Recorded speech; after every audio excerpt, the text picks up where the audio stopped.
Listen, G's, I guess the point of this video, the overarching point of this whole video, this whole rant is being a white guy in Asia is not what it used to be.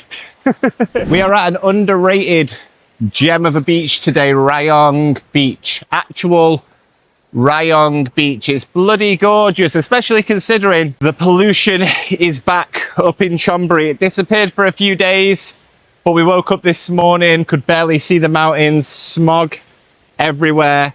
So we decided to drive down the coastline to one of our favorite spots. We went up to another beach, Swan Son, but it was really dirty. I mean, this beach is a little bit dirty today, but that beach was filthy. Maybe the waves are strong and it was bringing up all sorts of crap. We found some glass, and that's always our cue to bounce. There's a film on Netflix called The Outsider, starring Jared Leto. He's a bit of a divisive actor, isn't he? Some people like him, some people don't. About an American guy who ends up as part of the Yakuza, which is not very common in Japan.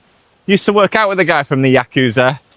Didn't really speak to me. I just knew he was a member of the Yakuza for obvious reasons. I had to convince myself that we were friends. We weren't really friends, to be honest. He never acknowledged me once. Big boss Yakuza has a little sister, and he ends up falling in love. He has to prove himself to become part of the family, to be truly accepted. It sounds exactly like Fast and the Furious, to be honest. What I'm trying to make is, this film is set just after the war. And back in that time, it was probably a rarity to see a white guy in Japan, particularly as part of the Yakuza. I think that would be a rarity even today. That ain't the case anymore. When I first moved to Korea 12 years ago now, I thought it was a really cool move, a really cool thing to do. This was around the time Gangnam Style was popular. Do you remember Gangnam Style?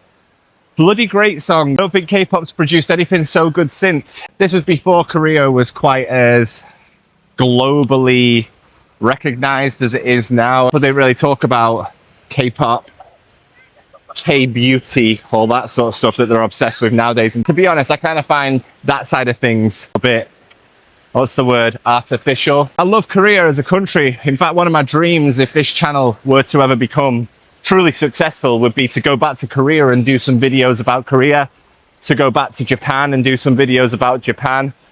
But I would have to justify that to myself through success and through money. So I spent 4 years out in Korea, 4 years out in Japan before I ended up moving here to Thailand.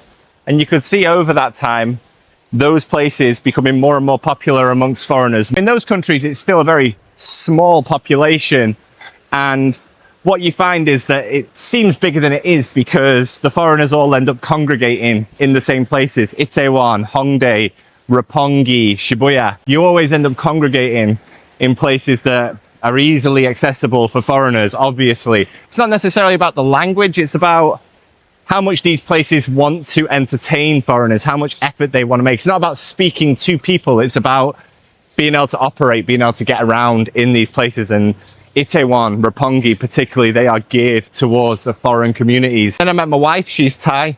She's been living out in Japan since she was very young. She was settled out there, education, working out there. Me, obviously, I was working out there at the time, and we had a very bloody hell. If you can see that fish there, absolutely bloody terrifying. Love Japan. Part of me wishes I was in Japan. I've said that before. I'll say it again. Part of me is happy I left. Part of me wishes I was still there. Once you've lived in more than one country, more than two countries, a little part of you stays in those countries and you never fully feel complete elsewhere. I think that sounds a little bit dramatic. It sounds a little bit philosophical, but I think it's true. Part of me still wishes I was in Japan. But when I was in Japan, part of me was aching to come back here.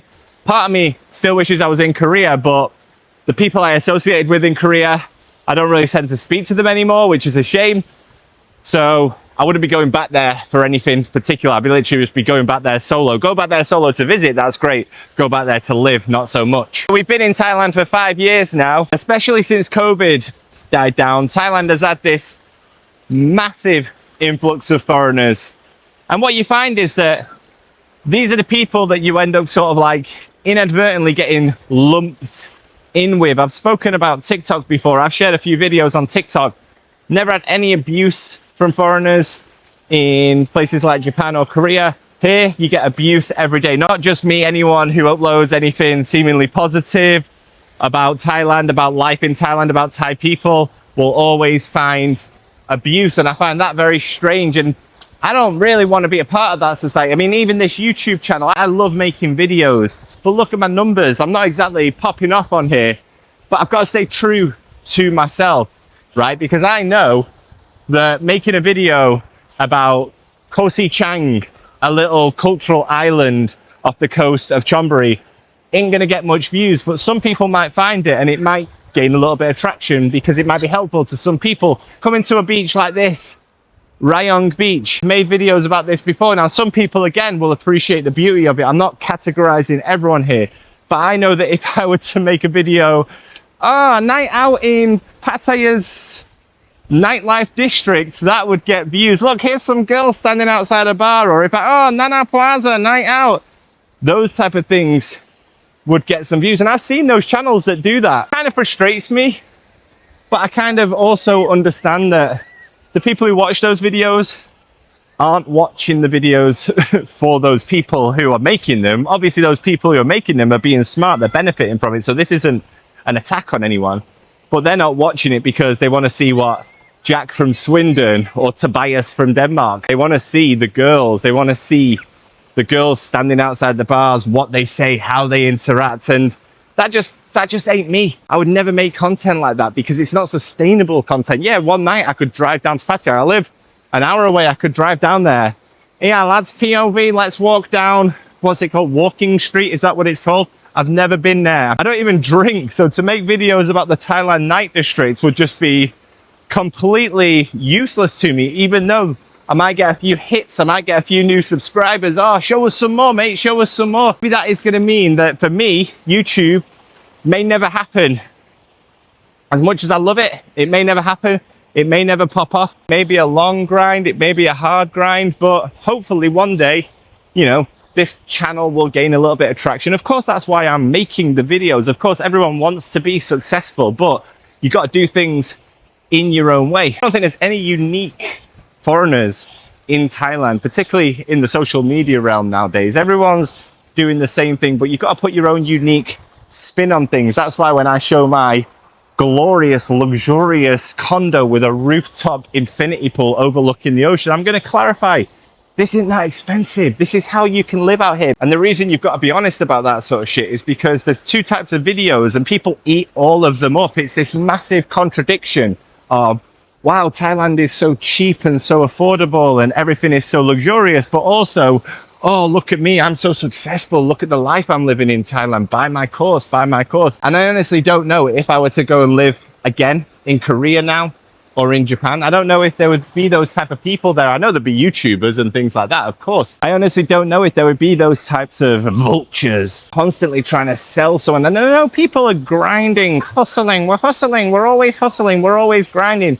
But sometimes I think it's just fake. I mean, I work in the fitness industry. I used to try and get involved in the online fitness community.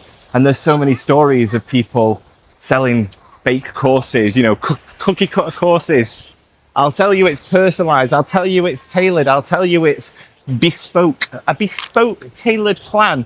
But the truth is I'm sending the same plan to you that I'm sending to 30 other people. I don't care what your personal needs are. I don't care what your personal requirements, your goals are. You will get the same as Jack, you'll get the same as Jim, as Jill, as Jenny. They'll all get the same plan and hopefully you'll make some minor improvements. And if you don't, then that's down to you. That's because you're not focused, because you're not committed. Listen, G's, I guess the point of this video, the overarching point of this whole video, this whole rant is being a white guy in Asia is not what it used to be.